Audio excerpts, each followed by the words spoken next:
A shot pierced the twilight air as Katherine Vance stumbled toward the Sweetwater train depot, clutching her bleeding side where the bullet had grazed her.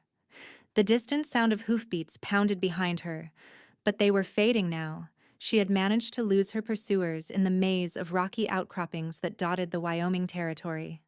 The year was 1876, and Katherine had just escaped with her life and the evidence that would exonerate her father from false charges of embezzlement. The small depot appeared like a mirage through her blurring vision. Just a few more steps.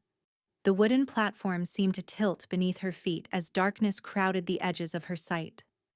Katherine reached out to steady herself against a post, but her strength finally abandoned her. As consciousness slipped away, she glimpsed a tall figure dismounting from a dappled gray horse. Ethan Lockhart had been riding back to his ranch after delivering cattle to the nearby town when he spotted the woman staggering toward the train depot. Something about her desperate movements alarmed him instantly. He spurred his horse forward just in time to see her collapse in a heap of dusty skirts on the platform. "Madam?"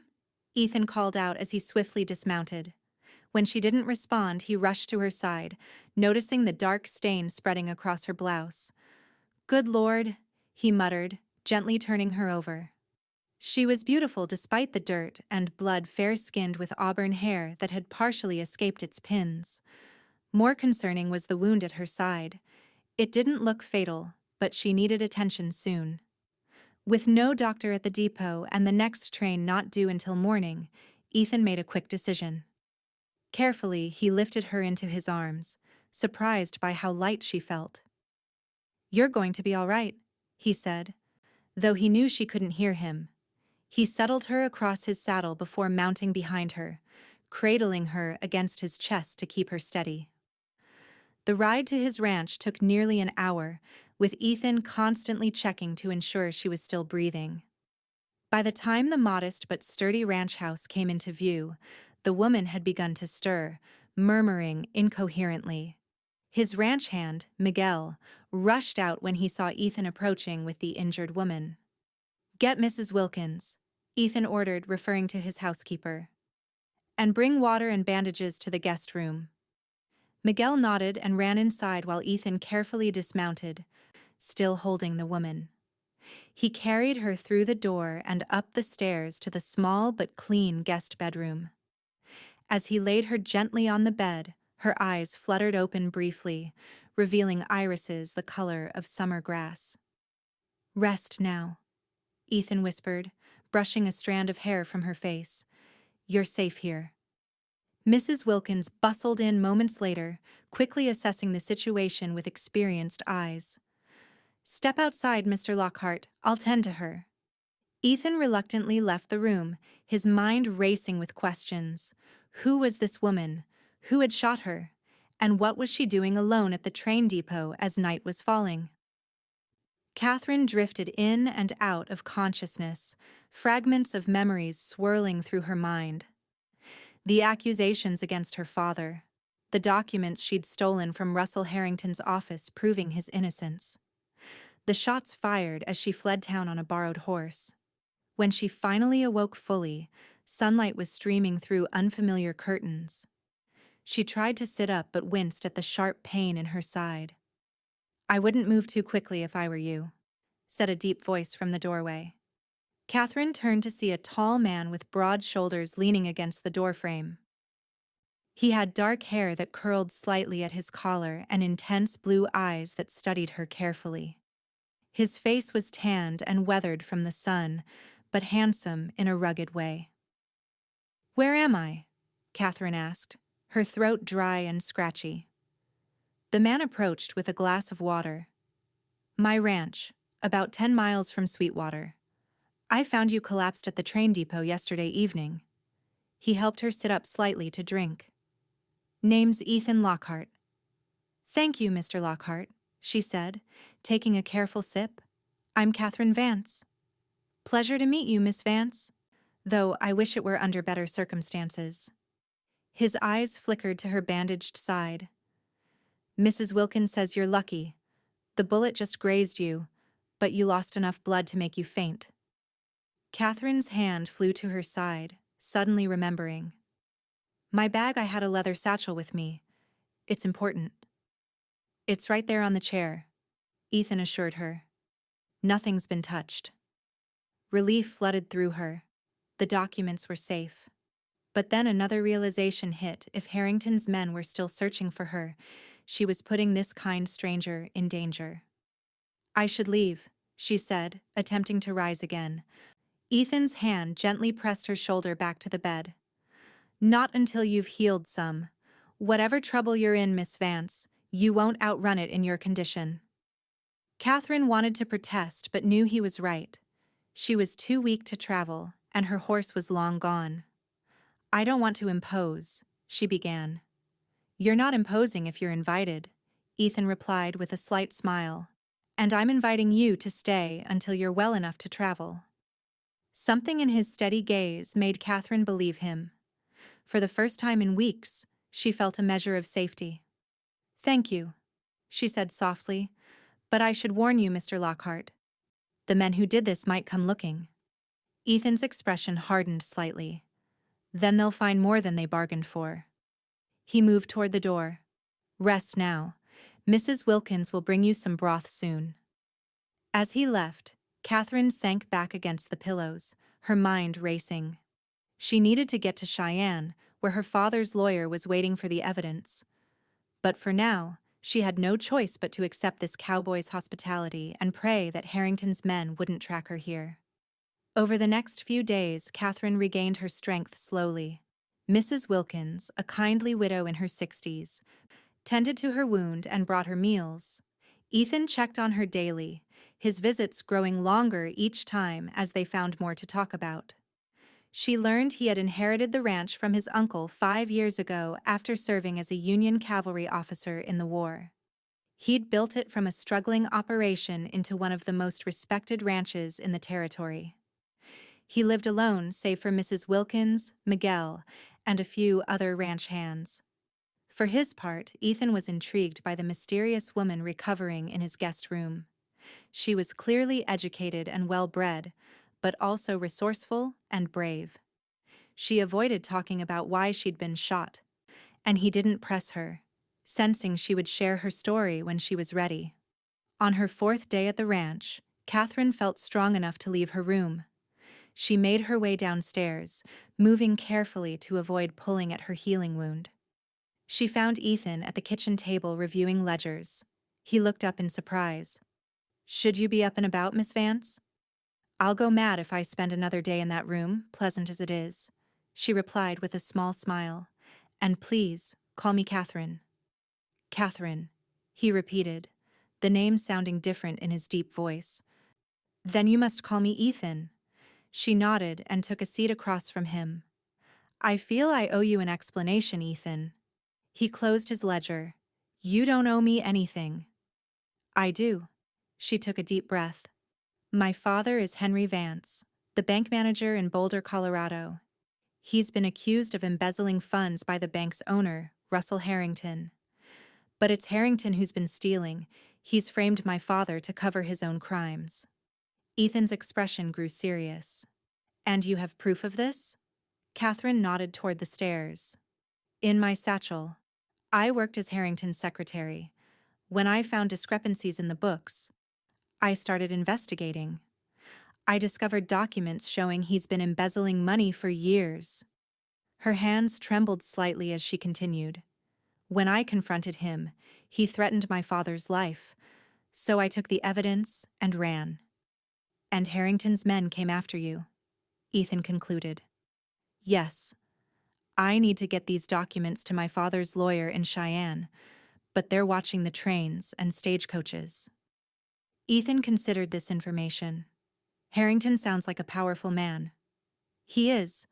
He owns half of Boulder and has connections throughout Colorado territory. Then we'll need to be careful about getting you to Cheyenne.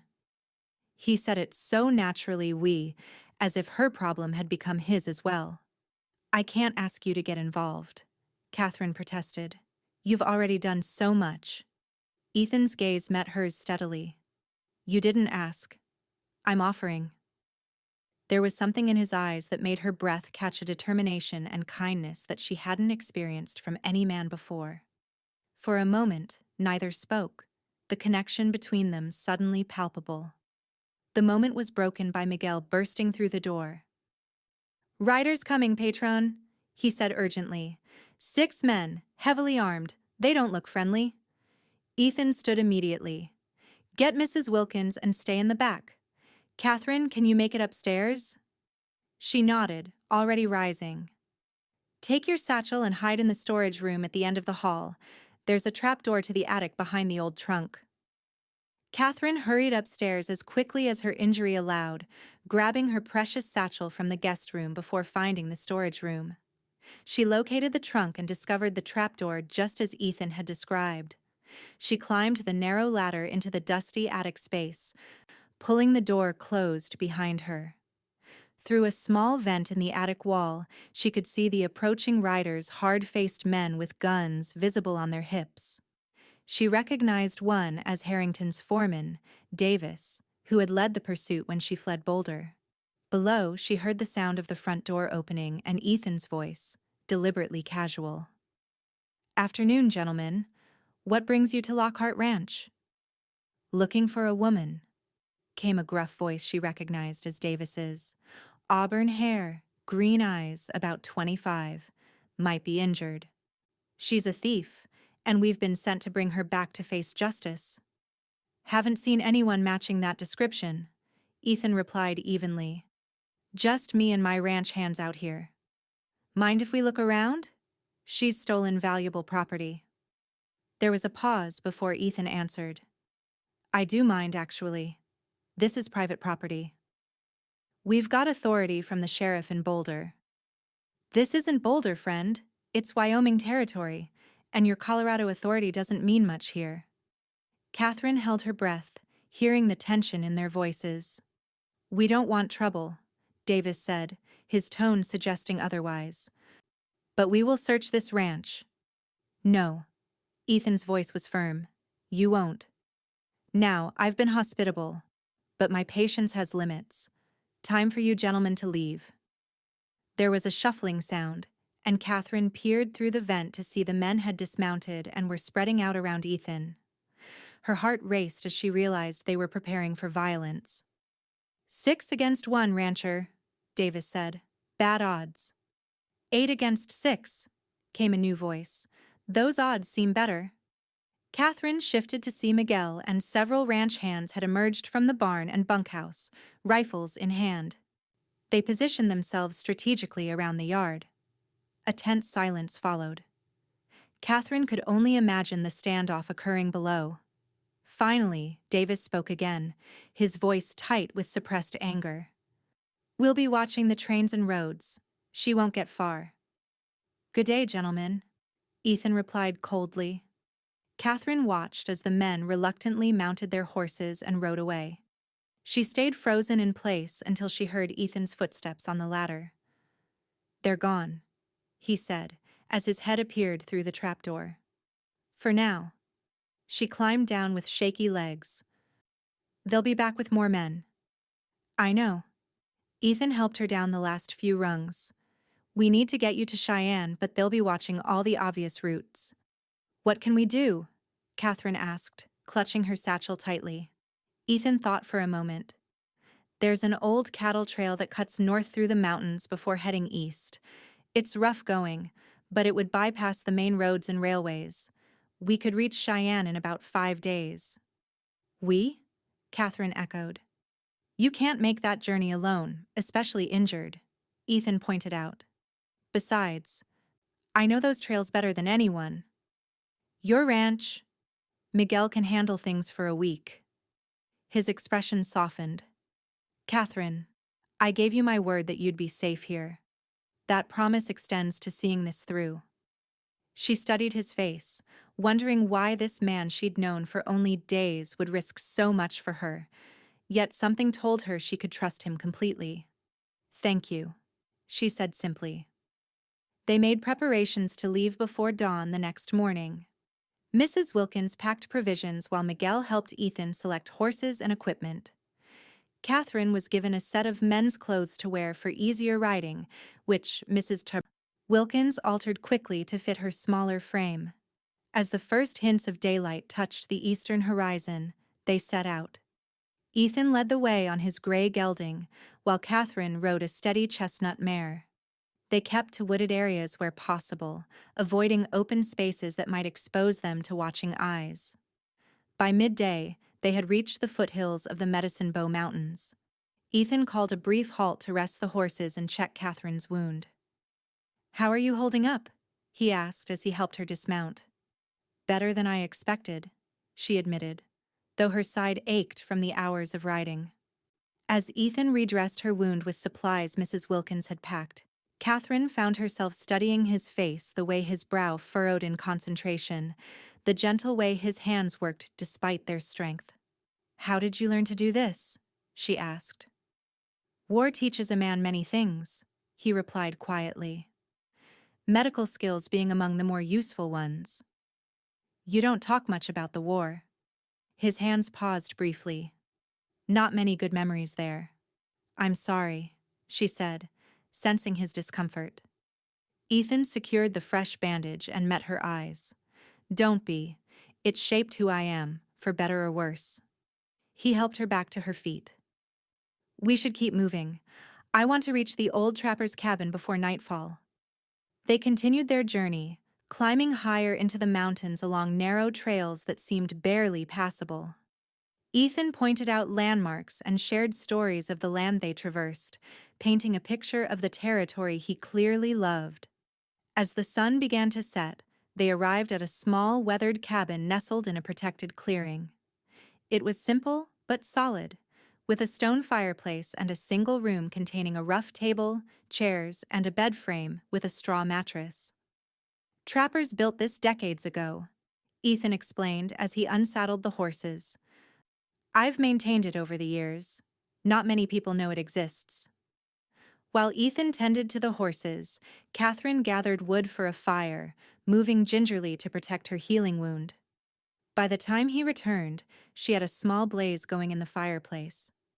"Impressive," he commented, setting down their provisions. "I may have been raised in town, but my grandfather had a farm outside Boulder. He taught me a few useful skills." Ethan smiled a genuine smile that transformed his serious face and made Catherine's heart skip. A woman of many talents.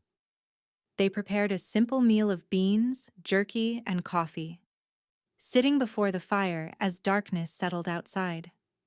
The cabin grew cozy with warmth, creating an unexpected intimacy as they talked. "Tell me about your father," Ethan said, as he poured her another cup of coffee. Catherine's expression softened. "He's a good man, honest to a fault, really, which is why Harrington's accusations hurt him so deeply. After my mother died when I was 16, it was just the two of us. He taught me everything numbers, business, the value of integrity. He sounds like someone worth fighting for." "He is." She looked into the flames. "He was against me working for Harrington, said he didn't trust the man. I should have listened." "You were trying to make your own way." "Yes, but at what cost? Now my father's reputation is ruined and we're both in danger." Ethan reached across the table and covered her hand with his. "Not for long. Once we get those documents to the lawyer in Cheyenne, Harrington will be the one facing ruin." The touch of his hand sent warmth through her that had nothing to do with the fire. "Why are you doing all this, Ethan? You barely know me." He was quiet for a moment, his blue eyes reflecting the firelight. "When I found you at that depot, something told me you were worth helping. And I've learned to trust my instincts." His thumb moved lightly over her knuckles. "Besides, I know what it's like to face injustice alone." Catherine wanted to ask what he meant, but a sudden gust of wind rattled the cabin door, breaking the moment. Ethan withdrew his hand and stood to check that the horses were secure for the night. When he returned, there was a subtle shift in the air between them, an awareness that hadn't been there before. "You should take the bed," Ethan said, laying out a bedroll near the fire. "I'll sleep here." Catherine nodded, suddenly shy despite the days they'd already spent in each other's company. She retreated to the bed, removing only her boots before lying down fully clothed beneath the blankets Ethan provided. From across the room, Ethan watched the firelight play across her features until her breathing deepened with sleep. He couldn't explain the protective instinct that had overtaken him since finding her at the depot. It was more than just doing the right thing. There was something about Katherine Vance that called to something deep within him, something he thought had died during the war. The next morning dawned clear and cold. They set out early, climbing higher into the mountains. The trail grew steeper and more treacherous, forcing them to dismount and lead the horses through the most difficult passages. By midday, they had reached a high ridge that offered a breathtaking view of the valley below.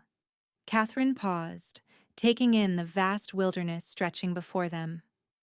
"It's beautiful," she breathed, the cool mountain air filling her lungs. Ethan stood beside her. "This is why I stayed after the war. There's a freedom here you can't find elsewhere." "I can see why you love it." She turned to him. "My life has always been in towns and cities. I never imagined such spaces existed." "Most people never see this part of the territory," Ethan replied. "They stick to the established routes, the settlements." "Is that why you chose this trail? Because others don't use it?" "Partly." He checked the cinch on his saddle. "It's also the most direct route if you know the way. We'll cross the mountains today, then follow the North Fork of the river eastward." They continued their journey, the trail gradually descending into a forested valley. The dense trees provided cover but made progress slower. By late afternoon, dark clouds had gathered overhead, and distant thunder rumbled through the mountains. "Storm's coming," Ethan observed, looking at the sky with concern. "We need to find shelter before it hits." They pushed forward, the wind rising around them as the storm approached. Fat raindrops began to fall, quickly turning into a downpour that soaked them despite their oilskin coats. "There's a cave about half a mile ahead," Ethan called over the wind.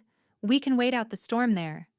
Lightning flashed, followed almost immediately by a deafening crack of thunder. Catherine's mare reared in fright, nearly unseating her. Ethan quickly dismounted and grabbed the reins, calming the frightened animal with practiced ease. "Easy now," he soothed, stroking the horse's neck until she settled. He looked up at Katherine, rain streaming down his face. "Are you all right?" She nodded, her heart racing from the near fall. Ethan remained on foot, leading both horses through the worsening storm until the dark mouth of a cave appeared through the curtain of rain. Inside, the cave was dry and deeper than it appeared from the entrance. Ethan secured the horses near the opening where they could still get fresh air but remain sheltered from the rain. "Your clothes are soaked through," he observed as Katherine shivered. "You need to get dry before you catch a chill." He unpacked a canvas tarp from his saddlebag and strung it across a section of the cave, creating a private area. "You can change behind there. I have a spare shirt you can use." Katherine accepted the offered garment, a soft flannel shirt that had clearly seen better days, and retreated behind the makeshift screen. Her fingers trembled slightly as she removed her wet clothes, her mind acutely aware of Ethan's presence just beyond the tarp. The shirt was enormous on her, reaching nearly to her knees, but it was warm and dry. She hung her wet clothes on the edge of the tarp to dry and emerged to find Ethan had changed as well and was building a small fire near the cave entrance where the smoke could escape. "Better?" he asked, glancing up at her. Katherine nodded, suddenly self-conscious in just his shirt and her undergarments, though she knew it was hidden by the shirt's length. She sat across from him, warming her hands by the growing flames. "The storm might last through the night," Ethan said, watching the rain continue to pour outside. "We'll have to camp here." "Will this delay cause problems?" Katherine asked, thinking of Harrington's men potentially gaining ground. "No. If anything, the storm will make it harder for anyone to follow our trail." He passed her some jerky and dried fruit from their provisions. Once we cross the river tomorrow, we'll be on less traveled paths. 2 more days should bring us to Cheyenne. They ate in comfortable silence, listening to the storm rage outside. The wind howled at the cave entrance, occasionally sending gusts that made their small fire dance. "May I ask you something personal?" Katherine ventured after a while. Ethan looked up, his expression guarded but open. "You can ask." "Earlier, you mentioned facing injustice alone. What did you mean?" He was quiet for so long that Katherine thought he might not answer. Finally, he spoke, his voice low and measured. "After the war, I came west to join my uncle at his ranch. I'd written to him about my plans, but when I arrived, I found he'd been murdered, shot in the back while working his land." His jaw tightened at the memory. The local authorities called it a robbery gone wrong, but nothing was taken. I learned later that a wealthy landowner named Crawford wanted my uncle's water rights and had been threatening him for months. "You think this Crawford had your uncle killed?" Ethan nodded. "I know he did. But he had the sheriff in his pocket and friends in the territorial government. Every attempt I made to seek justice was blocked." "What did you do?" Katherine asked softly.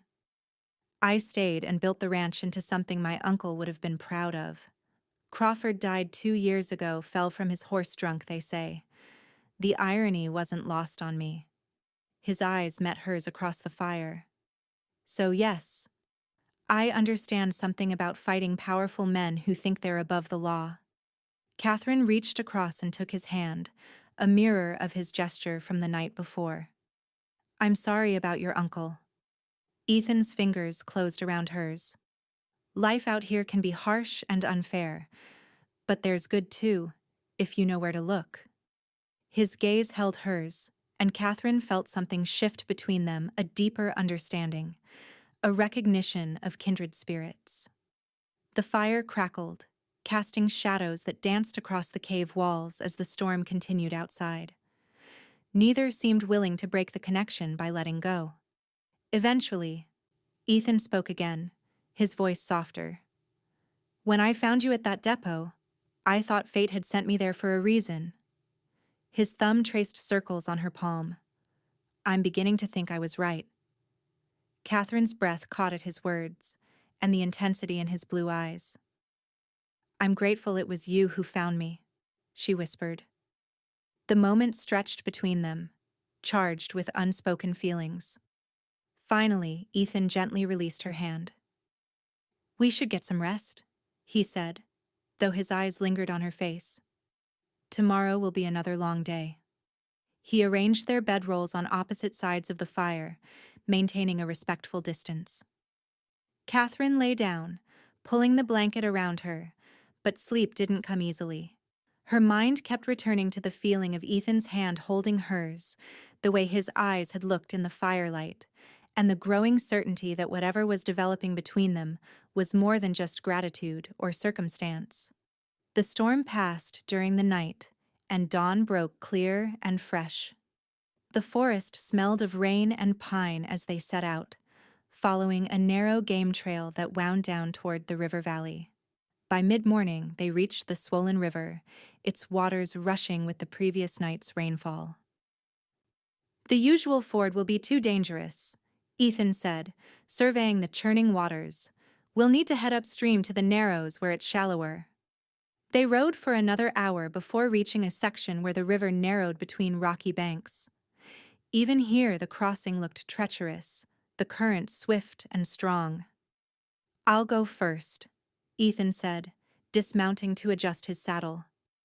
"Wait until I'm across, then follow exactly where I went. Keep your eyes on the far bank, not on the water." Katherine nodded, watching anxiously as Ethan remounted and urged his horse into the river. The gray gelding stepped carefully, water rising to its chest as they reached the middle. For a heart-stopping moment, the current seemed to push them downstream, but Ethan guided his mount with confidence, and they emerged safely on the other side. "Take it slow," he called back to her. "You can do this." Taking a deep breath, Katherine nudged her mare forward. The cold water was a shock as it reached her boots. then rose higher as they moved deeper into the river. She kept her eyes fixed on Ethan as he'd instructed, trying to ignore the powerful pull of the current against the horse's legs. Halfway across, her mare stumbled on a submerged rock, lurching sideways. Katherine gripped the saddle horn tightly, fighting to stay mounted as the horse regained its footing. Water splashed up to her waist, soaking through her clothes and chilling her to the bone. "Keep coming," Ethan encouraged, his voice steady. "You're doing fine." With tremendous relief, she felt the river bottom begin to slope upward. A few more steps and they were out of the water, her mare shaking vigorously as they reached dry land. "Well done," Ethan said, his face breaking into a rare smile. He reached up to help her dismount, his hands lingering at her waist. "You're soaked again." "Seems to be becoming a habit," Katherine replied with a shaky laugh, acutely aware of his closeness. They continued riding through the day, stopping only briefly to eat and rest the horses. By late afternoon, they had left the mountains behind and were traveling through rolling grasslands dotted with stands of cottonwood trees. "We'll make camp by that creek," Ethan said, pointing to a line of trees ahead. "It's sheltered, and there's good grazing for the horses." The spot he chose was indeed ideal, a small clearing nestled against a gentle slope, with a clear creek bubbling nearby. While Ethan cared for the horses, Katherine gathered wood and started a fire. Working together had become natural over the past days, each anticipating the other's needs without discussion. As twilight deepened into night, they sat close to the fire, their shoulders nearly touching as they ate a simple supper of cornbread and dried beef. The prairie stretched around them, vast and peaceful under a canopy of stars.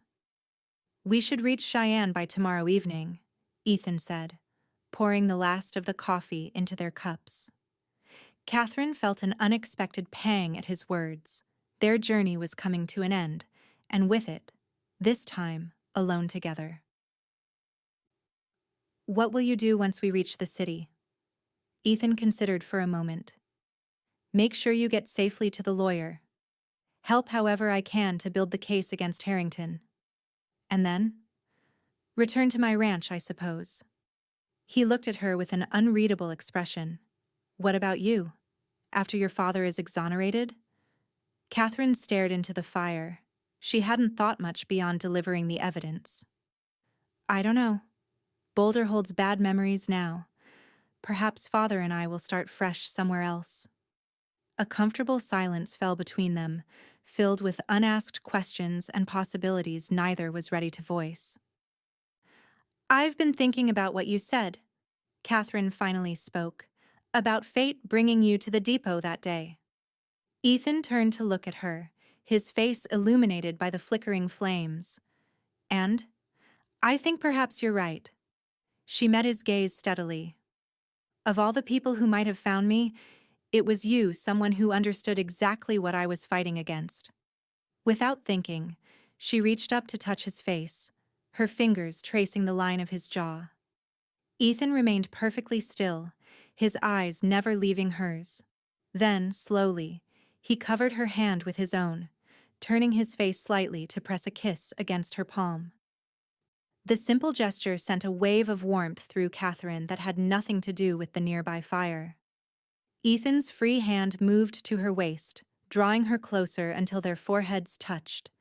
"Katherine," he whispered, her name a question and a promise. She answered by closing the remaining distance between them, her lips meeting his in a gentle kiss that quickly deepened with shared longing. His arms encircled her completely, strong and secure, as hers wound around his neck. When they finally parted, breathless and flushed, Ethan rested his forehead against hers. "I've wanted to do that since the moment you opened your eyes in my guest room." Katherine smiled, her heart racing. "I believe I've wanted you to since then as well." He kissed her again, more carefully this time, as if memorizing the feeling. Then he drew back, brushing a strand of hair from her face with unexpected tenderness. "We should get some rest," he said, though his eyes suggested he'd rather continue what they'd started. Tomorrow will be a long day. They settled their bedrolls closer together than previous nights, fingers intertwined between them as they fell asleep beneath the vast prairie sky. Morning came with a rosy dawn and birdsong from the nearby trees.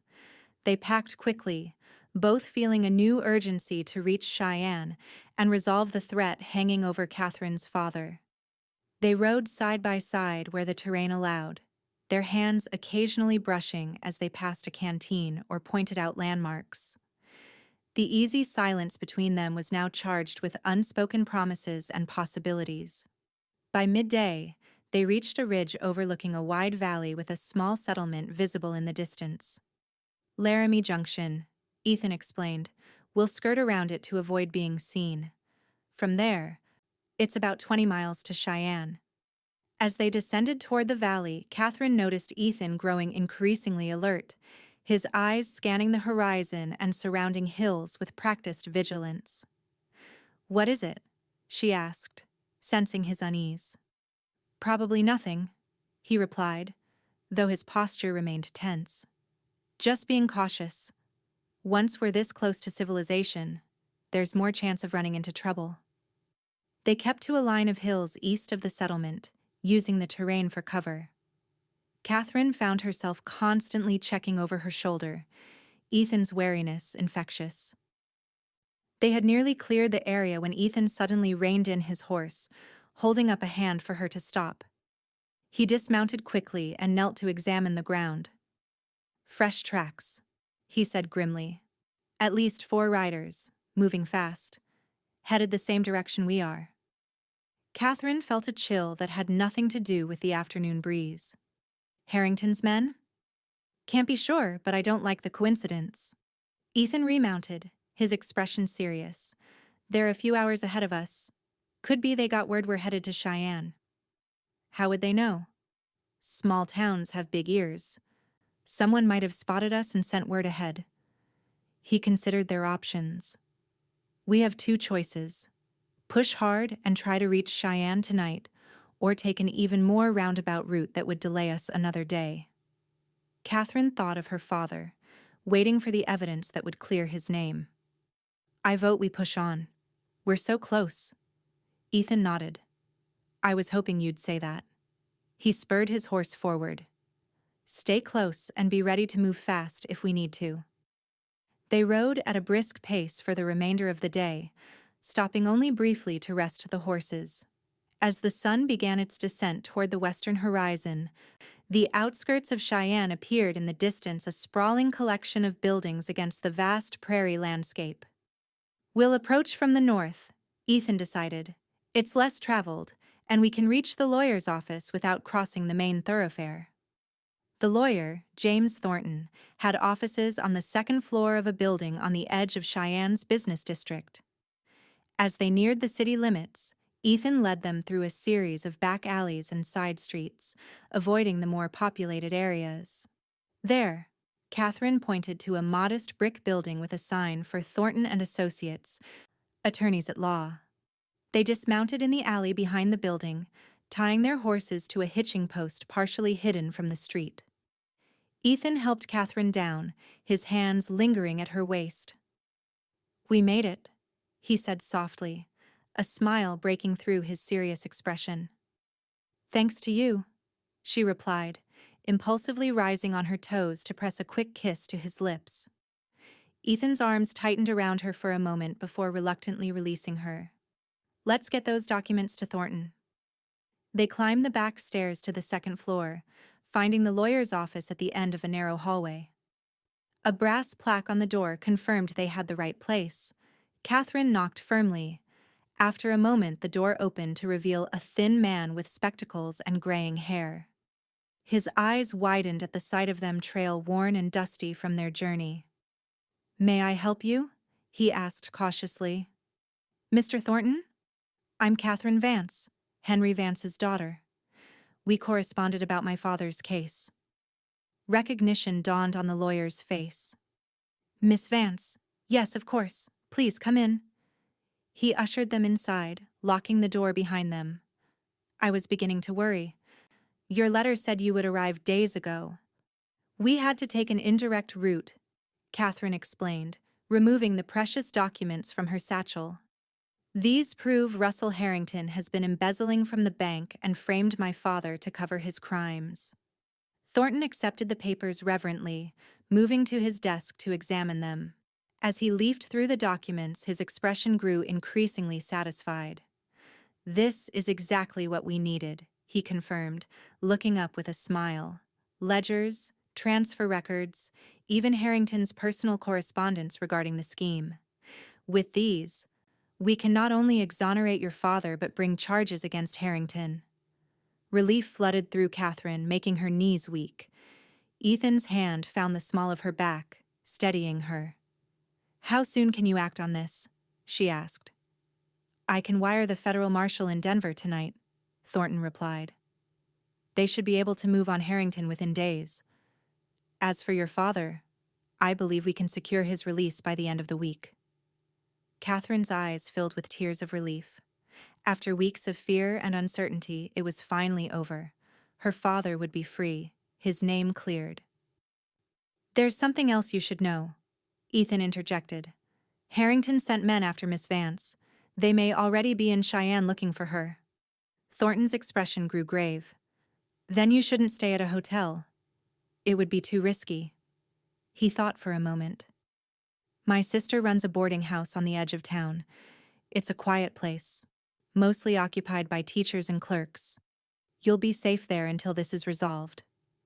Thank you, Catherine said gratefully. I'll take these documents to the telegraph office immediately, Thornton continued, gathering the papers. Then I'll escort you to my sister's establishment myself. As the lawyer prepared to leave, Catherine turned to Ethan, suddenly aware that their journey together was truly ending. With the documents delivered, his obligation to her was fulfilled. What will you do now? She asked quietly. Ethan's blue eyes studied her face. That depends. On what? On whether you'd like me to stay until this is completely resolved. Catherine felt her heart leap at his words. I would. Very much. The corner of his mouth lifted in a half-smile. Then I'll stay. Thornton cleared his throat politely. If you're ready, we should go. The telegraph office closes at sundown. They followed the lawyer through the back streets of Cheyenne to the telegraph office, where he sent an urgent message to the federal marshal in Denver. From there, they collected their horses and made their way to his sister's boarding house, a neat, two-story home on a quiet street lined with cottonwood trees. Mrs. Miller, Thornton's sister, was a kindly widow who asked no questions about their unusual arrival. She provided them with adjoining rooms, a hot meal, and the blessed luxury of bathtubs filled with steaming water. Clean and fed for the first time in days, Catherine found Ethan on the small back porch of the boarding house, watching the stars emerge in the darkening sky. Mrs. Miller says I look positively civilized now, she said, joining him at the railing. Ethan turned to her with an appreciative gaze that made her cheeks warm. She'd borrowed a simple blue dress from Mrs. Miller, and her freshly washed hair hung in loose waves around her shoulders. You look beautiful, he said simply. Though I was rather fond of you in my oversized shirt as well. Catherine laughed softly, remembering their night in the cave. Such a gentleman to say so. Ethan's hand found hers on the railing, their fingers intertwining naturally. Thornton seems confident about your father's case. Yes. I can hardly believe it's almost over. She looked up at him. I couldn't have done this without you, Ethan. You're stronger than you give yourself credit for, he replied. You would have found a way.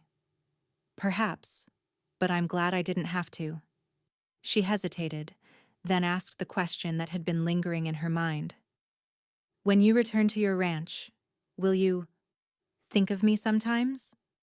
Ethan turned to face her fully, his free hand rising to cup her cheek. Catherine, I haven't stopped thinking about you since I found you at that depot. I don't expect that to change just because our journey is over. What if it doesn't have to be over? The words came before she could reconsider them. His thumb traced the line of her jaw. What are you saying? Katherine took a deep breath, gathering her courage. I'm saying that these past days have shown me something I never expected to find. Not just about the West, or about what I'm capable of, but about what it feels like to be with someone who understands me completely. Ethan's eyes softened, a vulnerability in them she hadn't seen before. And I've learned what it's like to care for someone more than my own safety or comfort. He drew her closer. I don't want to say goodbye to you, Katherine. Then don't, she whispered, rising on her toes to meet his kiss. This time, there was no hesitation, no holding back. His arms encircled her completely as her hands slid up his chest to his shoulders. The kiss deepened, expressing everything they hadn't found words for, yet the connection that had grown between them, the possibilities of a future neither had imagined a week ago. When they finally parted, breathless and flushed, Ethan rested his forehead against hers. I'm falling in love with you, he admitted quietly. I know it's fast and probably foolish. Katherine silenced him with another brief kiss. It doesn't feel foolish to me. It feels like the most sensible thing that's happened in a very long time. They stayed on the porch talking until the night grew cool, making plans and sharing hopes for what might come next. When they finally returned inside, Ethan walked her to her door, stealing one more kiss before reluctantly letting her go. Sleep well, he murmured against her hair. Tomorrow brings a new beginning. The next few days passed in a whirlwind of activity. Thornton received word that the federal marshal had arrested Harrington and several of his associates. Katherine's father had been released from custody and was already on his way to Cheyenne. On the third day of their stay, Thornton burst into the boarding house parlor where Katherine and Ethan were having breakfast. They've been caught, he announced triumphantly. Harrington's men were arrested trying to break into my office last night. They were looking for the documents. Katherine gasped. All of them? All four, Thornton confirmed. The marshal believes they're the same ones who pursued you from Boulder. You're safe now, Miss Vance. The relief was overwhelming. Katherine reached for Ethan's hand under the table, finding it already extended toward hers. There's more, Thornton continued, his eyes twinkling. Your father will arrive on today's afternoon train. I've arranged for a carriage to bring him here directly. The hours until her father's arrival seemed to crawl by. Katherine paced the boarding house parlor nervously while Ethan watched with patient amusement. What if he doesn't approve? She asked suddenly, voicing the worry that had been growing in her mind. Ethan raised an eyebrow. Of what? Of us. Of whatever this is becoming. She gestured between them. He's very protective, and after everything with Harrington, he'll see that I'm nothing like Harrington, Ethan said confidently, rising to take her hands in his. And if he needs convincing, I'm prepared to be very persuasive. Before she could respond, the sound of carriage wheels on the street outside caught their attention. Katherine rushed to the window, her heart leaping at the sight of her father descending from the carriage, thinner and grayer than when she'd last seen him, but unmistakably himself. She flung open the front door and ran down the steps, not caring about decorum or the curious gazes of passers-by. Father! Henry Vance turned at her voice, his tired face lighting up with joy. Katherine! He opened his arms just in time to catch her as she threw herself into his embrace. My brave, foolish girl, he murmured into her hair. What were you thinking, taking such risks? I was thinking I couldn't let you suffer for something you didn't do, she replied, drawing back to study his face. Are you all right? Did they treat you terribly? I'm fine, just fine, he assured her, though the new lines around his eyes suggested otherwise. Mr. Thornton has told me everything, how you gathered evidence, how you fled when Harrington discovered what you were doing. His voice broke slightly. I could have lost you, Katherine. But you didn't, she said firmly. And there's someone I want you to meet. She turned to where Ethan stood waiting respectfully on the porch steps.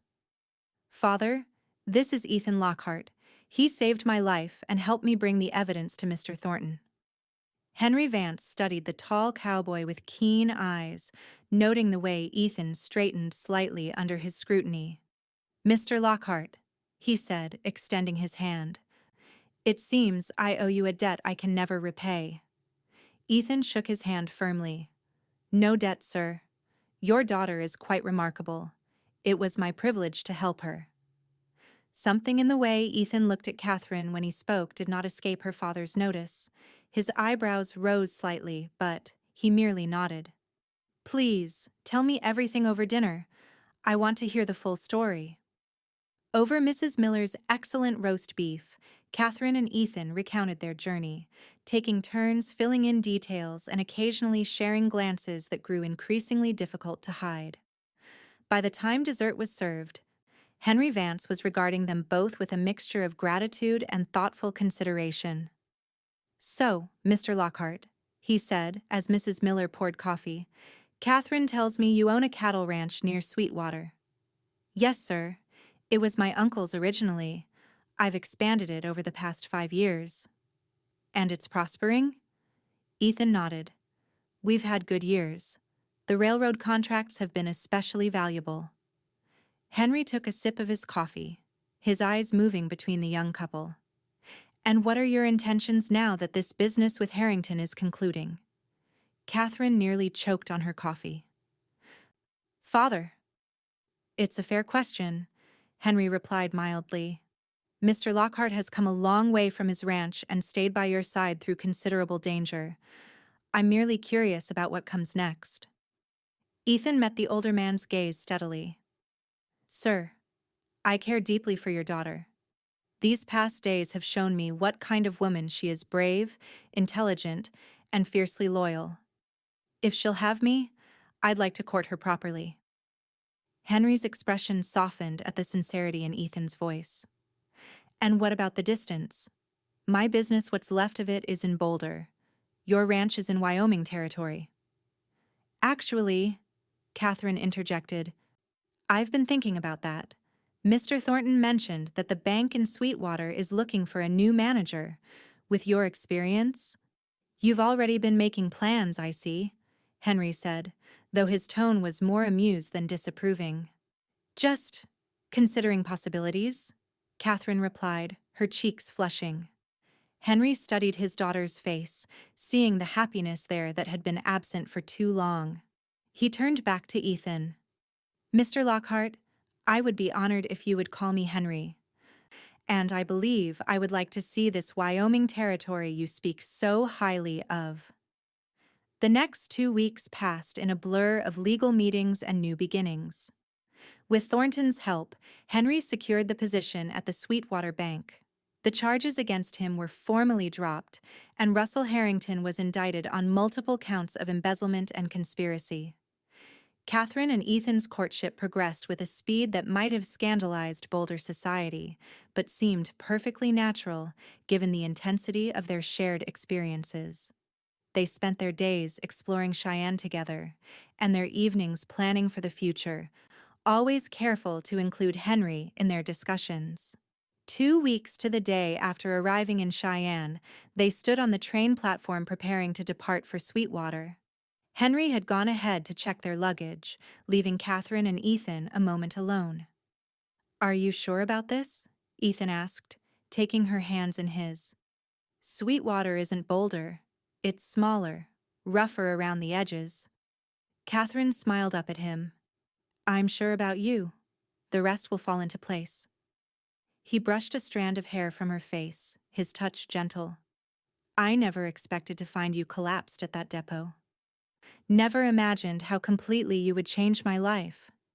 For the better, I hope, she teased. For the better in every way, he confirmed, bending to kiss her softly. I love you, Katherine Vance. And I love you, Ethan Lockhart, she replied, the words feeling natural and right. Though I do hope you'll make an honest woman of me soon. Mrs. Miller is beginning to look concerned about our daily walks." Ethan laughed, the sound warming her heart. "I think that can be arranged. In fact," he reached into his pocket and withdrew a small velvet pouch. "I spoke with your father yesterday." Catherine's breath caught as he opened the pouch and tipped a simple gold ring with a small diamond into his palm. "It was my mother's," he explained. "I sent for it when we first arrived in Cheyenne." "Ethan," she whispered, her eyes filling with tears. He took her left hand, his eyes never leaving hers. "Katherine Vance, will you marry me? Will you build a life with me in Wyoming? Share my ranch, my name, and whatever future God grants us?" "Yes," she answered without hesitation. "Yes, to all of it." He slipped the ring onto her finger just as Henry returned, smiling knowingly at the scene before him. "I see you didn't waste any time, Ethan." "No, sir," Ethan replied, his arm encircling Catherine's waist. "When you find the right person, there's no sense in waiting." As the train whistle blew, signaling their imminent departure, Catherine looked up at the man who had found her at her lowest moment and carried her to safety. The journey ahead would have its challenges, but facing them together felt not just possible, but right. "Rest now," Ethan had whispered that first night, and in those simple words had been the promise of everything to come: safety, care, and eventually, love. As they boarded the train that would take them home, Catherine knew she had found not just rest, but a place to truly belong. 4 years later, the sound of laughter drew Catherine to the porch of the ranch house, where she found Ethan on his knees in the dirt, helping their 3-year-old daughter Emma build what appeared to be a corral out of twigs. "Not like that, Papa," Emma was saying with all the authority a toddler could muster. "Horses need more room." "You're absolutely right," Ethan agreed seriously. "Your mother taught me that very lesson when she convinced me to rebuild the south pasture fence."